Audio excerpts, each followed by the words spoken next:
alive.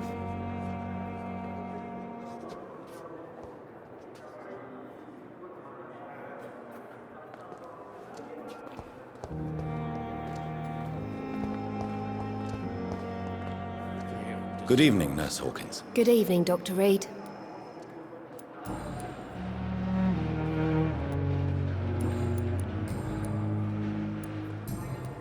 Goodbye, Nurse Hawkins. Good evening, Nurse Hawkins. Good evening, Dr. Reed. Goodbye, Nurse Hawkins.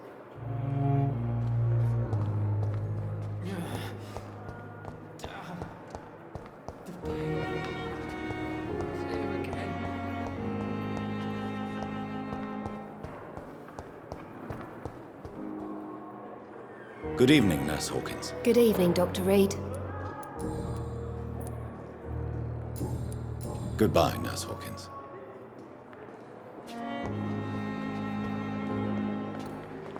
Good evening, sir. I'm Dr. Reed.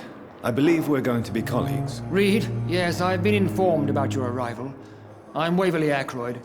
Welcome aboard, I suppose. Does my arrival inconvenience you in some way, Dr. Ackroyd? Let us just say that I don't particularly share Dr. Swansea's enthusiasm for hiring you. What we need here are reliable professionals, not overrated dabblers.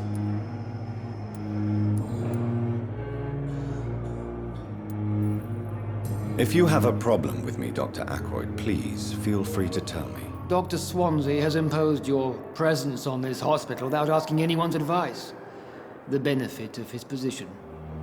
But I don't agree with it. I know we've never met before, but I believe this hospital could use all the help it can get. You will agree with that, I'm sure. Oh, but I have heard about you, Dr. Reed.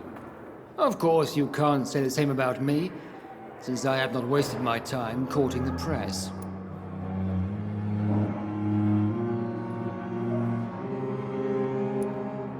There is no need for such animosity between us. Don't you think the epidemic is already enough to deal with? That is one point we could agree on. And that is precisely why I want to be sure that you will be of help to this hospital, instead of a burden. Since your tenure in this hospital is longer than mine, perhaps you can tell me more about this place. Let's just say I'm tired of the carelessness around me. I have always respected the skills of Dr. Swansea, but over time his enthusiasm has become displaced. Carelessness? Exactly what are you talking about? We're here to save lives. The people who trust us are not volunteering for experimentation. They're here to be healed. I don't intend to run any radical experiments, Doctor. Even if I, as any good practitioner should, express an interest in pushing the boundaries of medical research. Modern medical methods were created through audacity and ego. But there are rules in our line of work, and they're here to protect our patients.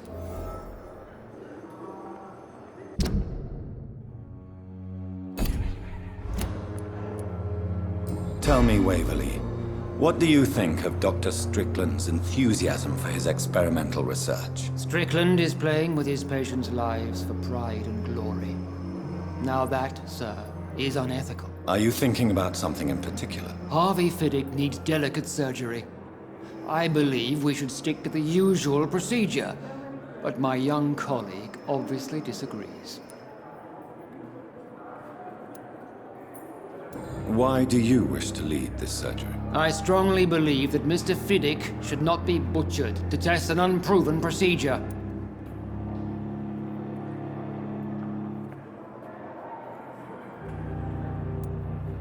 Other people may say that's too conservative a point of view. Conservative?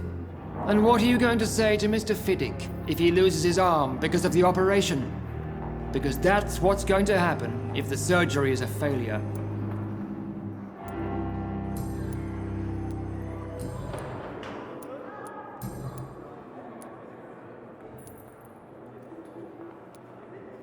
I don't know what you've heard about me, but I have already proved my value as a practitioner. I don't question your skills, Dr. Reed, but your motive. Is it money, fame, or are you truly dedicated? And what exactly is that supposed to mean? I served in the war just like you. But unlike you, I did not use the wounded to play the modern sorcerer. Be careful what you insinuate, Dr. Ackroyd. I only want you to admit you used those men to improve your theories.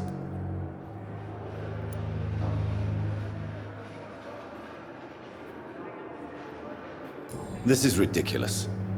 My blood transfusion technique saved many lives, and you know it. You see? That is exactly what I hate about people like you. You avoid this kind of accusation instead of facing reality. It seems you have bad memories of your military service. I refuse to see this industrial slaughter as scientific progress. War only reveals the worst in men. We can at least agree on something, Dr. Ackroyd. Thank you for your time. We'll talk later.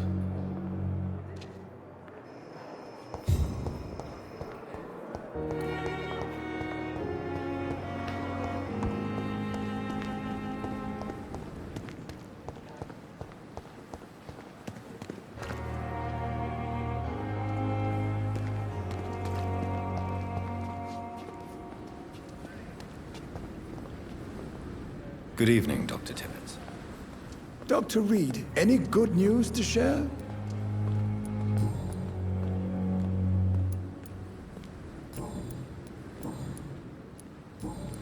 Goodbye, Dr. Tibbets.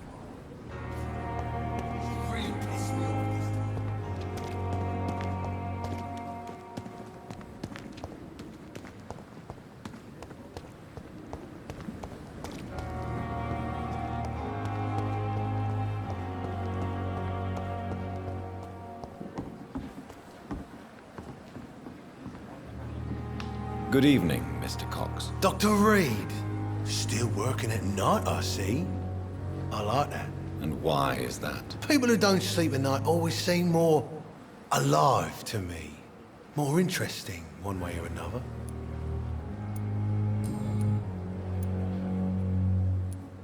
How is your hospitalization going, Mr. Cox? This is a shitty place with shitty staff. But as long as I'm treated all right, I'll be fine. What's wrong with the hospital? Come on, Dr. Reed. The place is a dump. Smelly, sad, and dirty. But you're alive thanks to the efforts and dedication of the staff here, aren't you? What are you expecting, a medal? I thought that saving lives was just part of the job. Must be an unsatisfactory profession at this time, I'm sure. What's wrong with the Pembroke staff? That bastard you sent to bring me here, Milton. I thought he was going to break all my bones before I reached my bed. I see. Any other smart comments? The nurses aren't too ugly. Especially that foxy one, Nurse Crane. Pretty brunette, tough attitude, all like that. Do you ever think about that poor fellow I saw you push in the water? The wound he gave me will make sure I don't forget him. Still fucking hurts. Bastard cut me good. What did he want? Revenge? I recently had to kill his brother. Poor arsehole thought it would be easy to return the favour. Only the strongest survive, then? Survival at all costs. Is that all you think about? I'm the toughest bastard you'll ever meet, Dr. Reed. And I don't give a fuck what you think of me. That man was determined to murder you. You almost died. What a surprise. The first time I met him, he nearly shit himself. Fucking coward. I guess revenge gives you balls.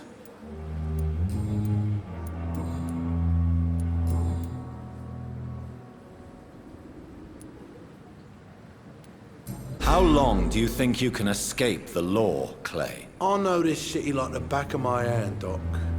I know its streets, who to pay, who to avoid, and who to bully. I won't get caught.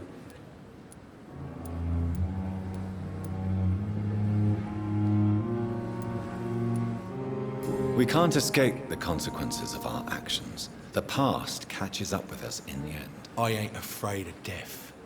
I don't hide who I am. I live my life honestly, which is more than I could say for most folks. And who are you, then? I'm the leader of the Wet Boot Boys. One day, I'll leave this shitty place and punch in the face all who thought I would not come back.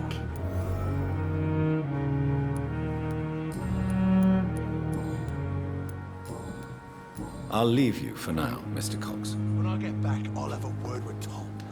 He's really pissed me off this time.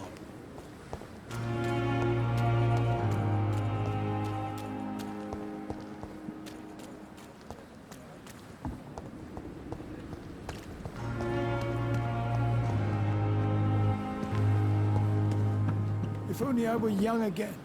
Just a dozen years or so.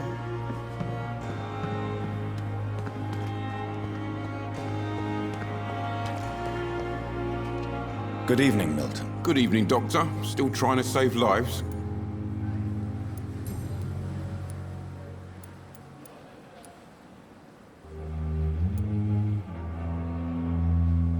Why do you have such a mediocre reputation among your colleagues, Milton? Fuck them. Nobody knows the horrors I've seen since working here. This city was sick long before the epidemic, Dr. Reed. I know it's a difficult task, but correct me if I'm wrong. Is this not the job you are paid to do? I've seen babies left to die while their brothers were properly fed. Underage girls and boys sold to all manner of perverts. I'm sorry, I don't know what to say. Yeah, exactly. We lack words. So excuse me if I don't look on the bright side of life.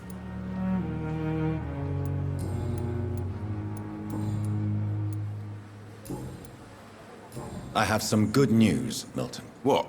The epidemic's over? I retrieved your wallet, with all the money and a certain picture. Well, yeah, Pippa Hawkins is my girl. So what? Is it the difference of skin color that bothers you? Not at all, Milton. Good. Please, take this money anyway. To remind you to keep your mouth shut. Not everybody is as broad-minded as you, Dr. Reed.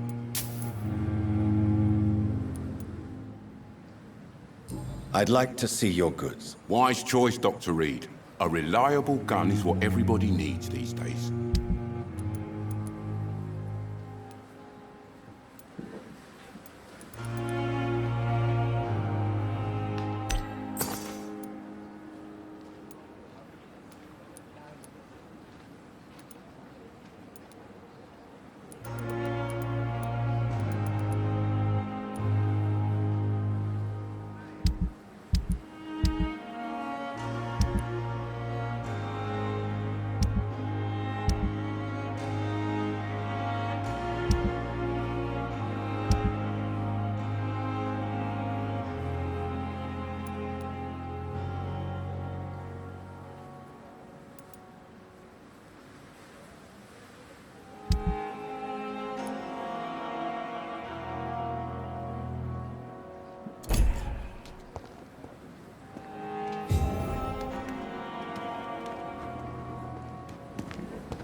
Good evening, Nurse Hawkins. Good evening, Dr. Reed. Pippa, I know you're very close to Milton Hooks. Yes? Milton Hooks is my man. If you want to report me for that, just feel free, Doctor. I have no intention of reporting you, Nurse Hawkins. But are you aware of the risks? The rules say I won't be allowed to work as a nurse anymore. But here at the Pembroke, we break rules all the time. Is he worth the risk? Hey, I'm no perfect woman, and Milton is not the finest bloke. But we do our best to get by. That's all any of us can hope for nowadays.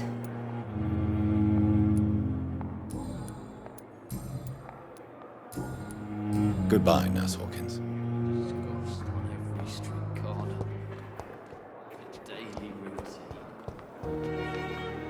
Good evening, Miss Howcroft. How are you tonight? I need blood, Doctor. Warm, rich, vibrant blood.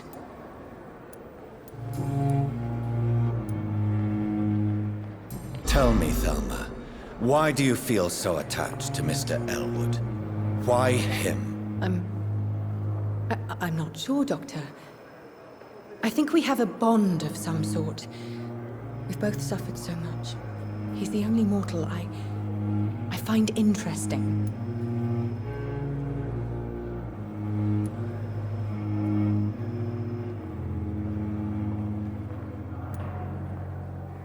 Do you plan to make him a vampire too? Of course not. How could I inflict my curse on anybody else? I'm not that cruel, Doctor. Would you say you and Mr. Elwood are romantically involved? No. No, Thomas is a delicate soul. Even though he disguises it. But I am not the woman he needs. No, for I am a vampire, Doctor. I'll leave you, Mistress of the Dark, to your nocturnal activities.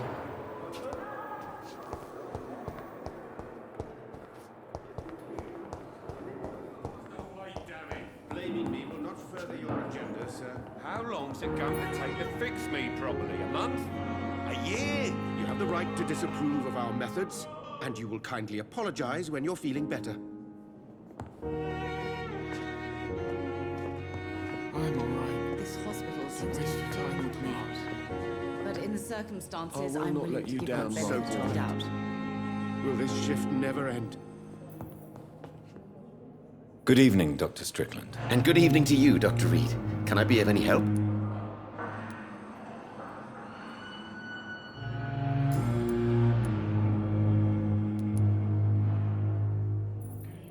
What do you think of Dr. Ackroyd's aversion to modern medical methods? It's a shame he's so narrow-minded.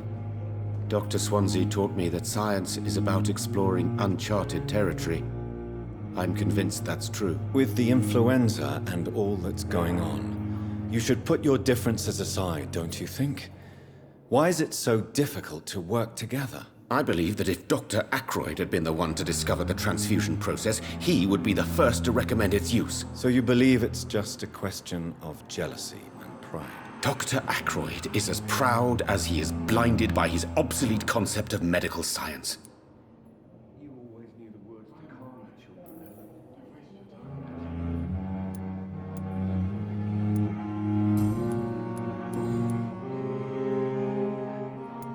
Tell me more about your willingness to experiment with new medical techniques. Harvey Fiddick is a patient suffering from a severe injury that could cripple him if not treated correctly. I'm convinced your blood transfusion technique could help him. What is it you really want? To save him, or to prove your point? Fair question. I want nothing but to save my patient, Dr. Reed. Especially since I know Mr. Fiddick's story. Tell me Mr. Fiddick's story. Our first diagnosis was compromised because Mr. Fiddick lied to us about the real origin of his injury. He first claimed it was an accident. But why would he hide such crucial information from us? Because he is a proud father, ashamed of putting his children at risk because of his own negligence.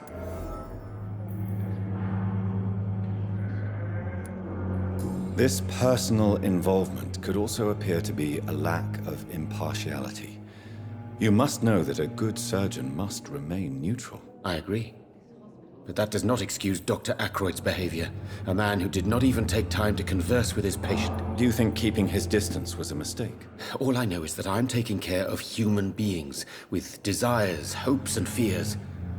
Not some biological machine comprised of blood, bones, and flesh.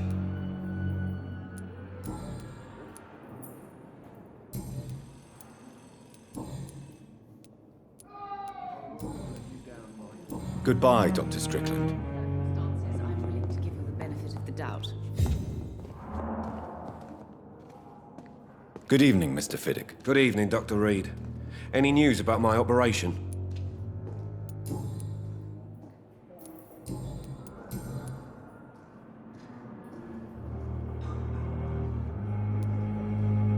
You seem worried about the safety of your family. And it's obviously the reason why your wound troubles you so much. I cannot give up on my children now. They both need me living. What about their mother, if I may ask? She died in 1915 during one of the first Zeppelin raids. We never found her body.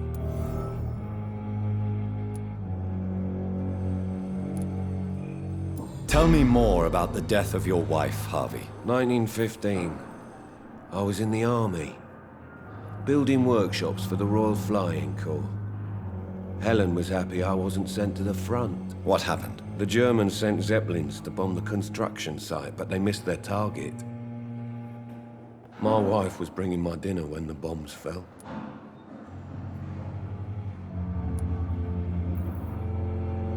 How are your children after losing their mother? They were smaller then. The only good thing about this is my Helen didn't bring them with her that night. I'm sorry for your loss. So many died during the bombings. I served in France and witnessed the carnage there. I would like to say that she didn't suffer. Truth is, I have no idea. I just know that I'm all that me kids have.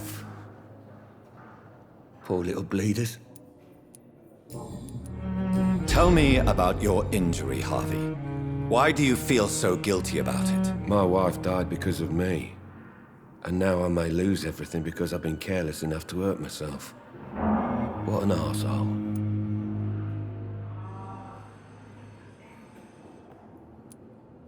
How could your job be responsible for your wife's death? I was working a double. She went out to bring me a hot meal and got caught in a German bomb raid.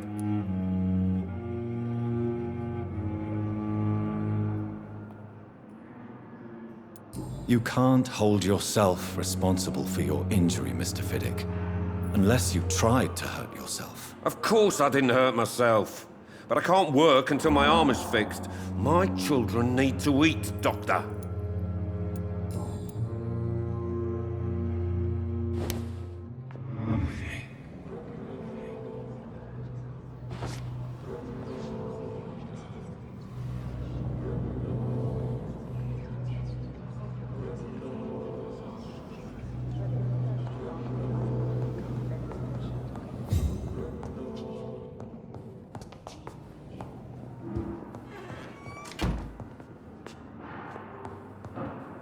It's locked, all right. Reads me like a book. I never could keep anything from her.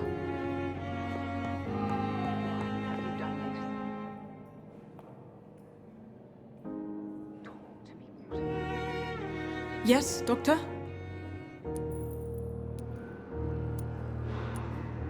Why then do you always work the nights? Don't you ever sleep? At the Pembroke, we're always hands on deck.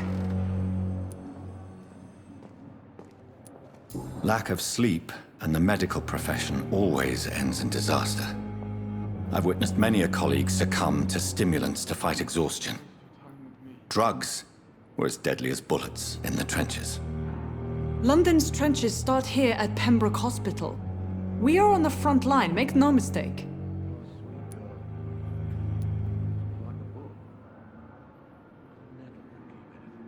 Your dedication to the Pembroke does you credit, Nurse Crane, but when do you sleep? We staff get our sleep when we can, Doctor. Nursing is a vocation, not the labor of a journeyman.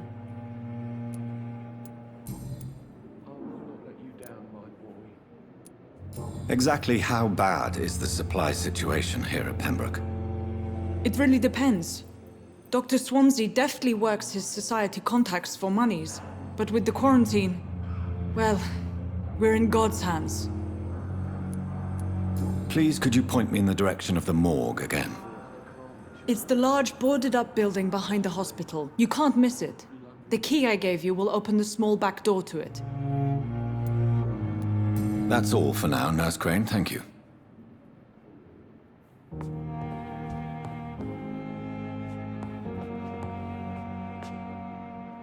My sweet girl. Reads me like a book. Good evening, madam. Can I help you? It's my son who needs you, sir. I'm Dr. Jonathan Reed. How can I help your son? I'm Beatrice Goswick, mother of Mortimer Goswick. Could you check on him, please, Dr. Reed? I've heard much of your talents as a physician.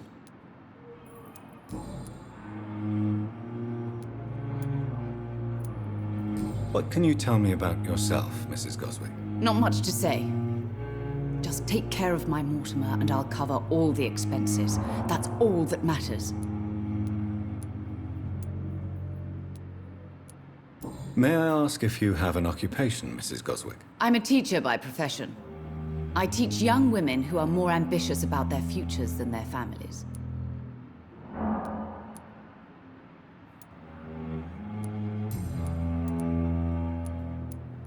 What do you think of your reception here?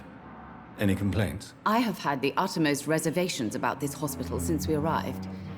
But we had no other choice, considering the state of emergency. Is there something in particular that's bothering you? Some of the staff were not especially welcoming. I suspect they're not accustomed to dealing with patients of such social standing. Tell me more about your arrival at the Pembroke Hospital.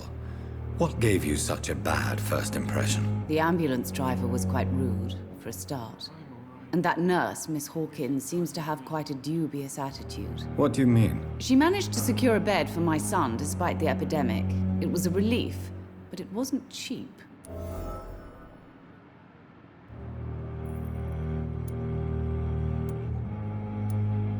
She charged you for a bed? Yes, and I paid without question, considering the urgency of the situation. I share your concern, Mrs. Goswick. Be sure that I'll talk to the people involved. I don't expect compensation, Dr. Reed. But I'm aware such behavior would not be tolerated in other hospitals. Goodbye, Mrs. Goswick.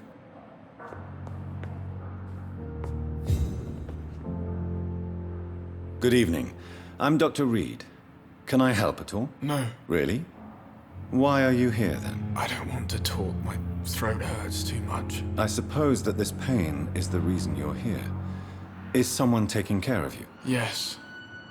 And no. Could you at least tell me your name, sir? Mortimer. Mortimer Goswick.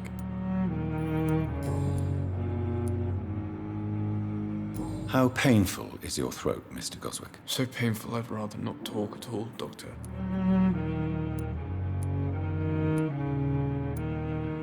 I'm sure you realize a doctor and his patient have to communicate, sir.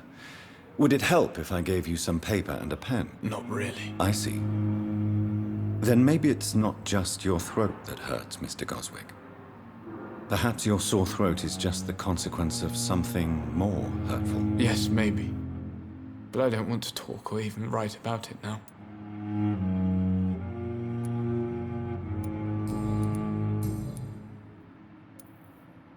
Tell me about yourself, Mr. Goswick. I don't want to talk, Doctor.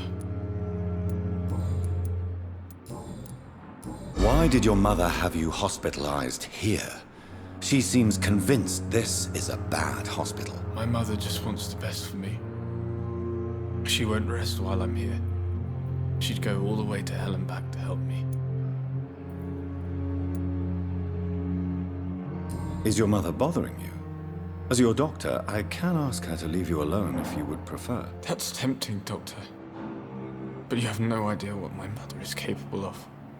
She would tie herself to my bed if you asked her to leave. Pembroke Hospital may look unorthodox, but rest assured you're in good hands here. It's not me you have to convince, Dr. Reed.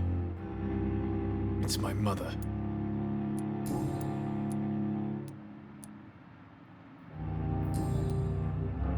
I have to go now, sir. But don't hesitate to contact me if you need any help. Good evening, sir. Doctor.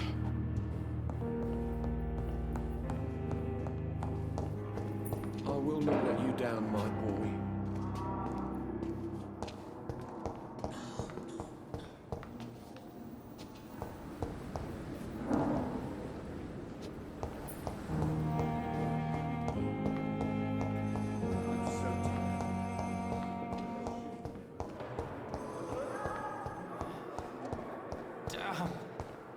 The pain. It's here again. Hello again, Dr. Reed. I feel better already. Can I go soon?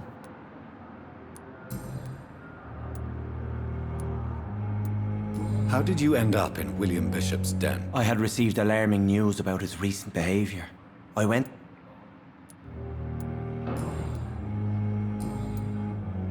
Goodbye, Mr. Hampton. We'll talk again later. Hello again, Dr. Reed. How did you end up in... I had received... You dared to enter this awful place alone. You're a hero, Mr. Hampton. Or a fool. I'm just a man trying to help his friends, Dr. Reed. William Bishop was a conflicted soul, searching for light. Goodbye, Mr. Hampton. We'll talk again later. Damn disgust.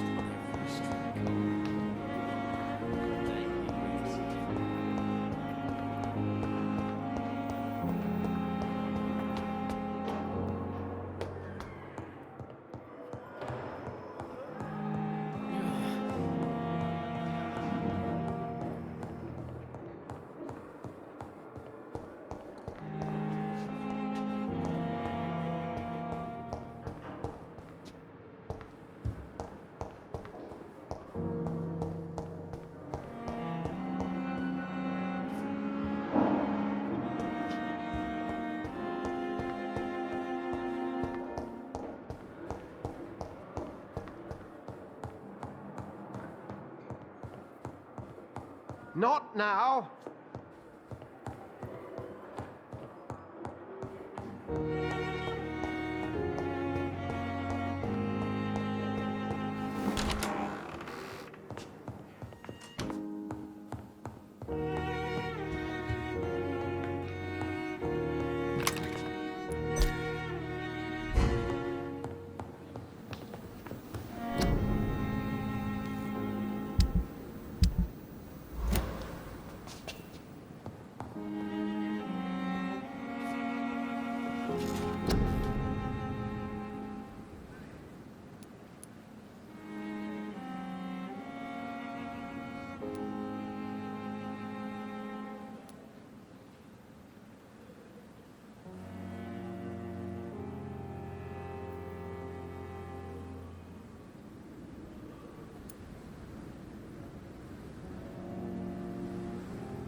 You are going to reveal all your secrets to me, even the darkest thoughts in your heart. My blood and soul, they belong to you now. The life running in your veins.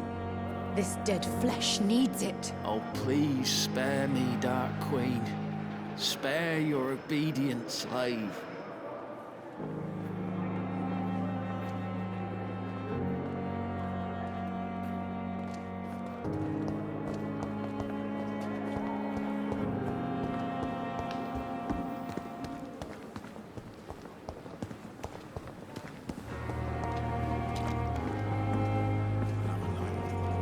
Good evening, Dr. Tippett.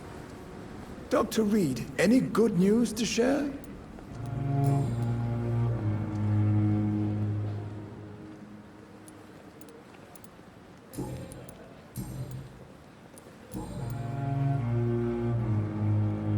Goodbye, Dr. Tippett.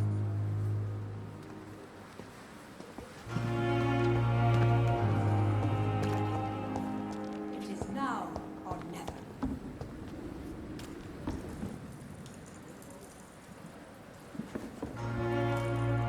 Good evening, Nurse Brannigan. Good evening, Doctor.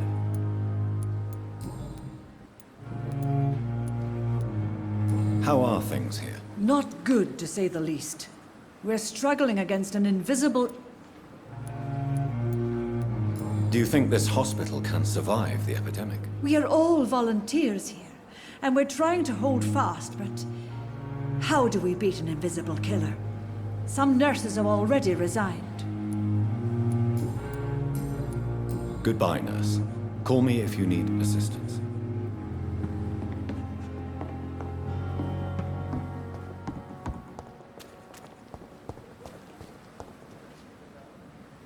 Hey, Doc.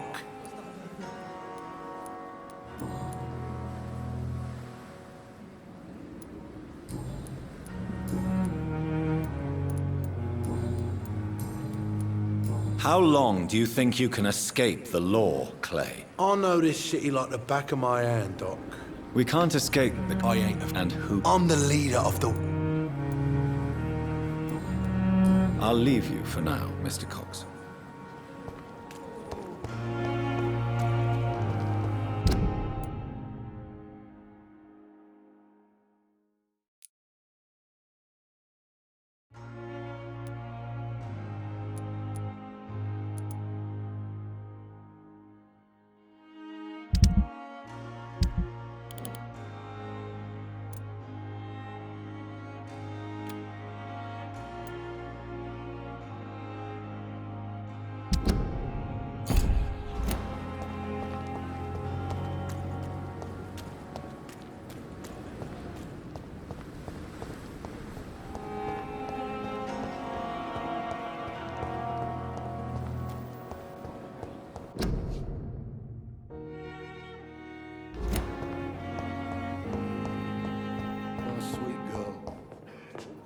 You like the book? I'll never forgive anything from her.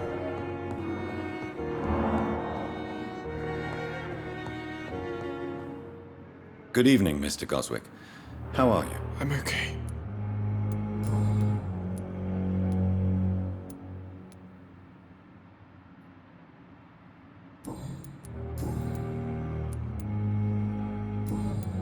I have to go now, sir. But don't hesitate to contact me if you need any help. I'm all right. Don't waste your time with me. My sweet girl.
Finally, you've returned, Doctor.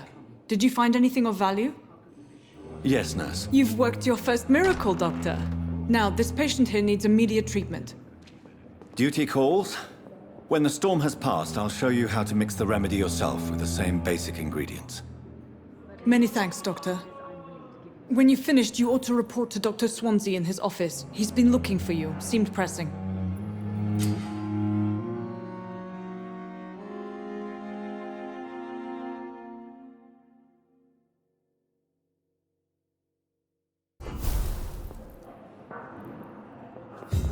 You always knew the words to calm.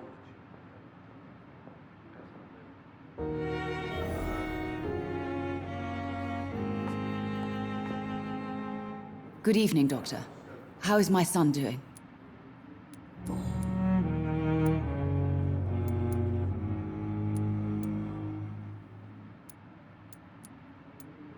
Tell me more about your arrival at the Pembroke Hospital. The ambulance driver... What do you mean? She meant...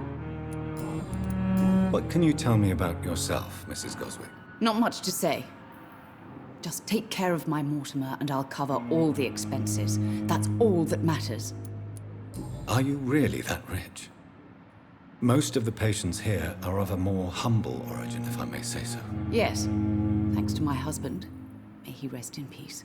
I can cover any needed medical expenses.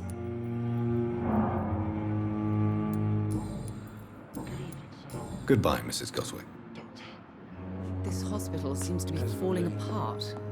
But in the circumstances, I'm willing to give you the benefit of the doubt. Good evening, Mr. Goswick. How are you? I'm okay. Do you need any help? I'm afraid I may, sir. I don't mean to be a burden.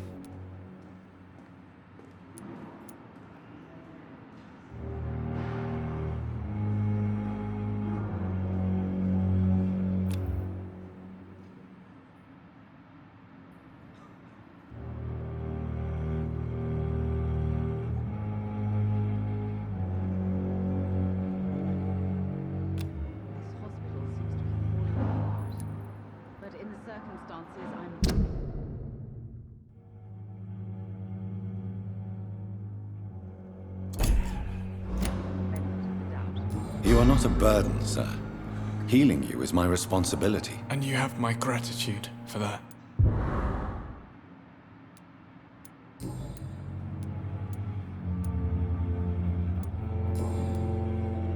I have to go now, sir. But don't hesitate to contact me if you need any help. Good evening, sir.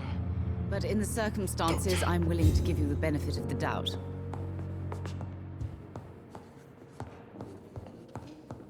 Come now, we can handle this. I will not let you down, my boy.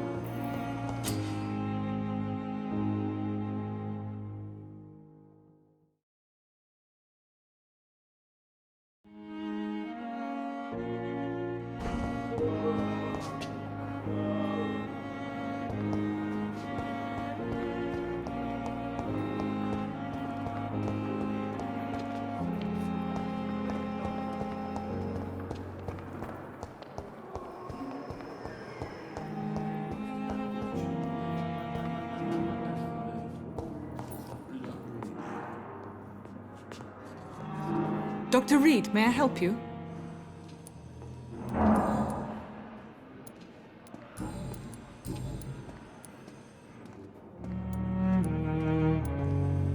For how long have you been working here, Nurse Crane? I first volunteered at the Pembroke in 1911, a few months after Dr. Swansea was appointed. And before you arrived here? If you must know, this was my first job. Well, Dr. Swansea certainly has confidence in your abilities. Are you in charge of the nursing staff? Not in an official capacity, but the Pembroke doesn't always work above board, so to speak. What about medical protocols? Dr. Reed, we don't have the money and resources here at the Pembroke like they do in the West End. We do what we can.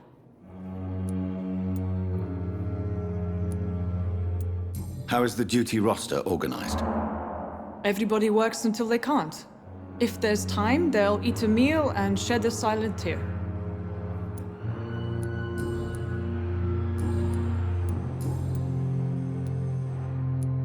What can you tell me about our patients here at Pembroke? This hospital was founded to help the East End poor and needy. But since the war and the quarantine, we've had all manner of folk. Can you be more specific? Well, veterans, the elderly, dock workers. We even have a few mental patients. If there's space, we take them. What can you tell me about the epidemic, Nurse Crane? I've been out of touch since I've come back to England. Everyday folk don't know how bad it is. The papers certainly won't tell them. Not as long as the war is raging on, anyway. News on the front stated that the Spanish flu was under control, at least in Britain. It seemed to be for a while, but that was only last summer. It returned with a vengeance just over a month ago. I'll see you later, Nurse Crane.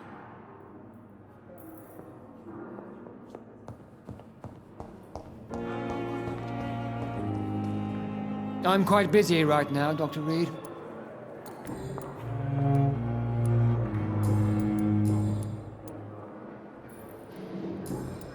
Thank you for your time. We'll talk later.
Please, Jonathan, come in. Fascinating, is it not? In the last decade, so many mysteries have been brought to light with our microscopes. The human body, biology's penultimate frontier. The more we explore its boundaries, the less we're able to trace a clear line between life and death. You, my friend, have a foot in both countries. The view must be vertiginous. It's at least as vertiginous as chatting about vampires with you, I would say. This must be all so new to you. This area of town, the hospital, a brand new life. How stimulating it must be. I wish I could share your enthusiasm, Dr. Swansea, but my condition defies scientific categorization. Undead? Unalive? Immortality defies logic. I cannot express my thrill at this serendipitous turn of events. The world's most eminent specialist in blood transfusions, a vampire. One might say a gift from heaven.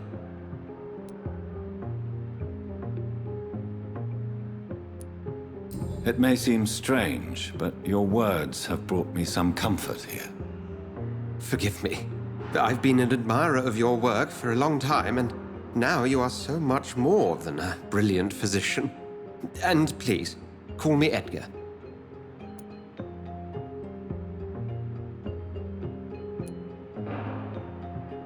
I'm not some doe-eyed student, Edgar. I understand we both have something to gain from this relationship. Very well. I have a task for you, Jonathan. Something that will require all your newfound skills. Please, go on. The Pembroke only survives through the generosity of our benefactors. Unfortunately, our main donor has found herself in a bit of a bind. Now, if you could help her out... A spokesman or politician is what you need. That's not my calling. And until I come to understand what has happened to me, I require discretion. Discretion is in order, Jonathan. Lady Ashbury has recently received rather indelicate correspondence that, if revealed, would jeopardize her position. And you would like me to eradicate this threat? By the stole, of course not. I would just like you to pay her a visit. Her ladyship is certainly near the tents outside, tending the sick. You can't miss her. Look for someone impossibly delicate. Accepted. I'll see what kind of trouble Lady Ashbury is in.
If only there were more of us, with less resignation and more determination. I know I can count on you. I wish I could say the same for the others. You look exhausted. You're pushing yourself too hard. You don't have to bear the burdens of this hospital alone.